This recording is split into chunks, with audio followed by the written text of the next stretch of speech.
নমস্কার, স্পটন নিউজ আপনাদের সবাইকে আরেকবার স্বাগত। আমি সাগর। এই মুহূর্তে আপনাদের সঙ্গে উপস্থিত রয়েছি মোহনবাগান তাঁবু থেকে। মোহনবাগানের সভাপতি পদ থেকে টুটু বসু ইস্তফাপত্র সামনে আসার পর থেকে তোলপাড় ময়দান। মোহনবাগান তাঁবু গরম ইলেকশন নিয়ে। কবে হচ্ছে ইলেকশন সেদিকে কৌতূহল রয়েছে মোহনবাগানীদের। তবে আরও একটা বিষয় জানিয়ে রাখি, আপনারা সবাই জানতে চাইছিলেন যে এই যে টুটু বসুর ইস্তফাপত্র বা পদত্যাগপত্র সামনে আসার পরে তিনি মুখোমুখি হচ্ছেন মিডিয়াদের কবে, টুটু বসুর কথা আমরা কবে শুনতে পাবো, তার ঠিক কী সিদ্ধান্ত উঠে এলো বা এই পদত্যাগপত্র নিয়ে তিনি সামনাসামনি কী বলছেন।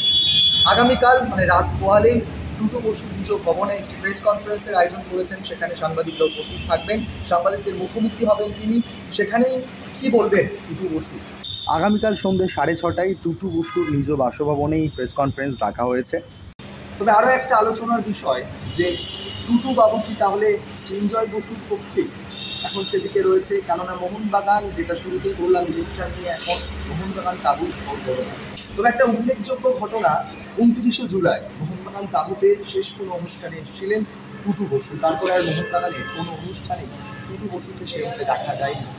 তার মানে কি দাঁড়ায়, তার মানে কি হতে পারে, যেটা আশঙ্কা বা যেটা সবাই ভাবছেন যে টুটু বসু কি তাহলে সৃঞ্জয় বসুর পক্ষে।